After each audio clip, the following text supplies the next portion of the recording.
नमस्कार दोस्तों, आज हम बात करने वाले हैं इस तरीके की इन्फॉर्मेशन के लिए।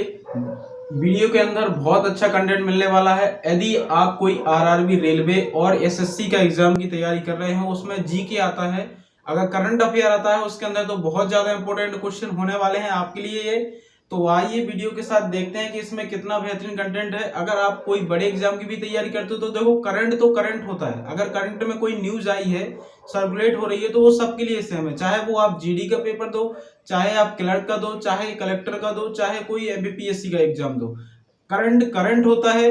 आपको जानकारी उसकी पता होनी चाहिए, जिसमें मैंने बहुत सारे फैक्ट भी लिखे हैं, कुछ जीके के क्वेश्चन भी कवर किए हैं और मध्य प्रदेश से रिलेटेड बहुत सारी इसमें इंफॉर्मेशन है। तो आइए इस वीडियो के अंदर चेक करते हैं। बहुत सारा कंटेंट है, डिजिटल बोर्ड नहीं है, लेकिन बहुत ज्यादा इसके अंदर इंफॉर्मेशन है। तो वीडियो में बने रहिए और वीडियो को लाइक कर लीजिए, चैनल को सब्सक्राइब करें। सबसे पहला क्वेश्चन कि कल गुरुदेव जी की जयंती थी, गुरुदेव रविन्द्रनाथ टैगोर की जयंती थी। तो 7 मई को उनका होता है जन्मदिन। तो गुरुदेव रविन्द्रनाथ टैगोर का जन्मदिन था कल। तो 7 मई 1861 को उनका जन्म हुआ था। 7 मई 1861 को उनका जन्म हुआ। उनके पिताजी का नाम देवेंद्र नाथ था और शारदा देवी उनकी माता जी का नाम था। गुरुदेव रविन्द्रनाथ टैगोर की अगर बात करें, जो भी नए बच्चे हैं जिनको नहीं पता, क्योंकि अधिकतर ऑडियंस मेरी जो नए बच्चे उनको है, तो गुरुदेव रविन्द्रनाथ टैगोर को आप लोग जानते होंगे कि जिन्होंने जनगण मन अपना जो राष्ट्रगान है उसकी रचना की है, वो वही गुरुदेव जी की कल जयंती थी। तो उनके पिताजी का नाम देवेंद्र नाथ था और माता जी का नाम शारदा देवी था। और राष्ट्रगान की अगर बात करें, राष्ट्रगान 1905 में प्रकाशित किया गया था। राष्ट्रगान 1905 में प्रकाशित किया और उसके द्वारा तो तत्वबोधिनी एक पत्रिका उन्होंने जिस प्रकाशित की थी, उसके अंदर जनगण मन जो था उसके अंदर प्रकाशित हुआ था राष्ट्रगान। और 1911 कलकत्ता अधिवेशन के अंदर 1911 के अंदर जब कलकत्ता अधिवेशन हुआ नेशनल कांग्रेस के साथ, तो वहां पे इसको पहली बार गाया गया था राष्ट्रगान को। दूसरी जगह पे बात करें तो नाइटहुड की उपाधि इनको जॉर्ज पंचम के द्वारा 1915 में दी गई थी।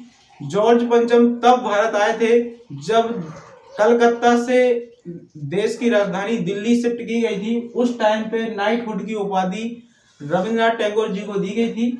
और आपको कमेंट बॉक्स में बताना है कि किसी उपाधि का अगर किसी को अंत करना है, अगर कोई उपाधि है किसी के पास, अगर उसको वापस करना है देश को, तो वो किस आर्टिकल के थ्रू उस उपाधि को वापस कर सकता है।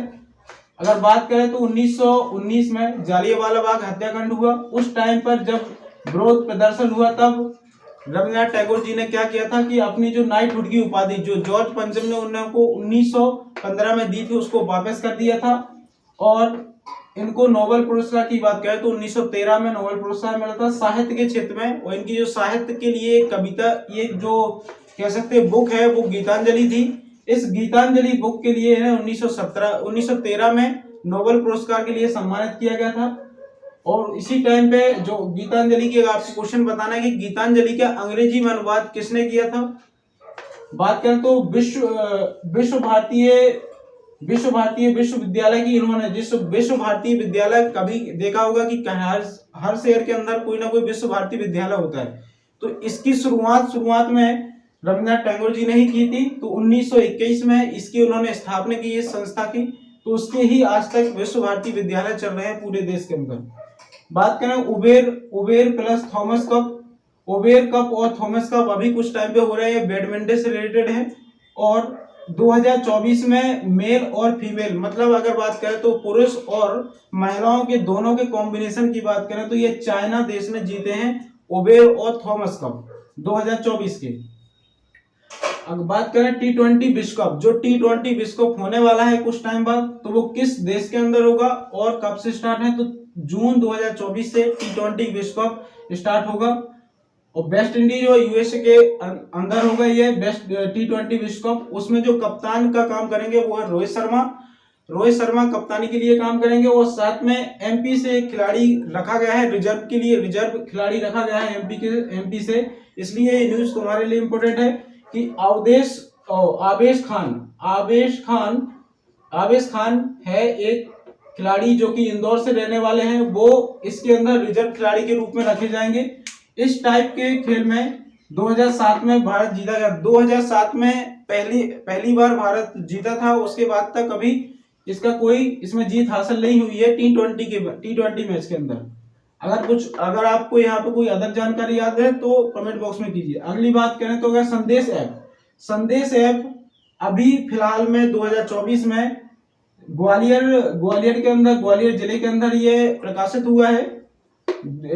इसका संदेश ऐप का शुभारंभ किया गया है 2 मई 2024 को।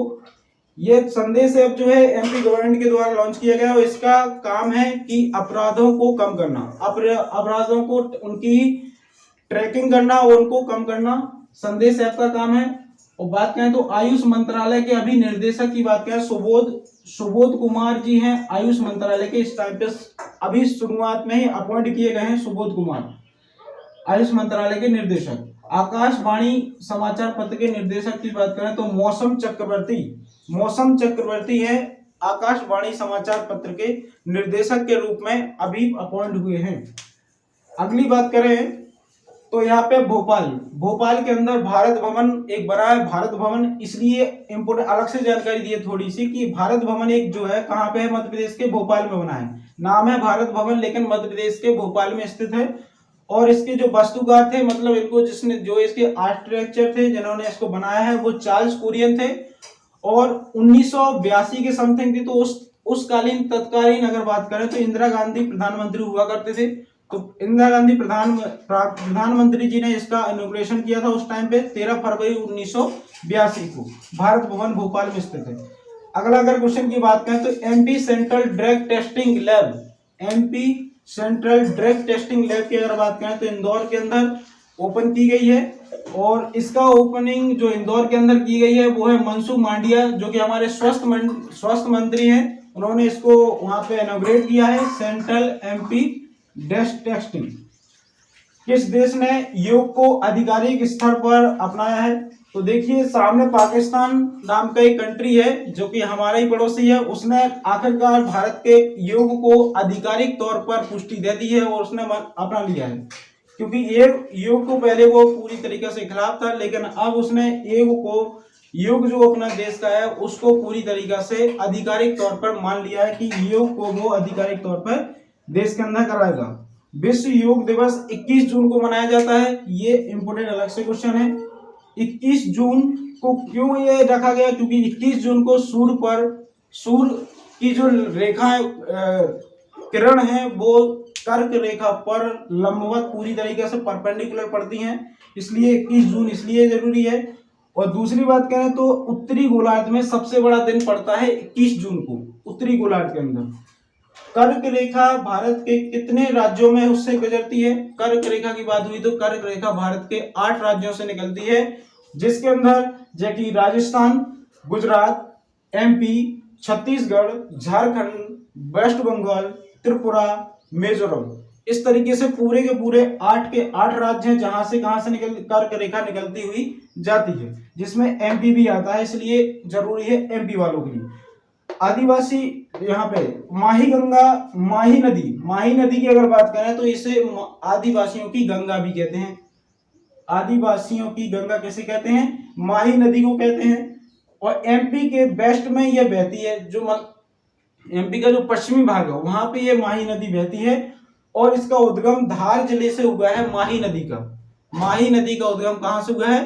धार जिले से हुआ है। और इसका जो जहां पे ये गिरती है, जहां पे जाके ये समाप्त होती है, वो अरब सागर है जो कि हमारे वेस्ट में पड़ता है। तो अरब सागर के अंदर ये कहां पे गिरती है? अरब सागर के अंदर माही नदी। और इसका उद्गम जो होता है वो धार जिले से होता है और पश्चिमी मध्य प्रदेश के पश्चिम में यह बहती है और इसे आदिवासी गंगा कहते हैं। तो ये सारी जानकारी थी, पूरी बहुत सारा इंपोर्टेंट जानकारी थी। तो और इस तरीके से और वीडियो के लिए आप चैनल को सब्सक्राइब कर सकते हैं, वीडियो को लाइक कीजिए। Thank you very much.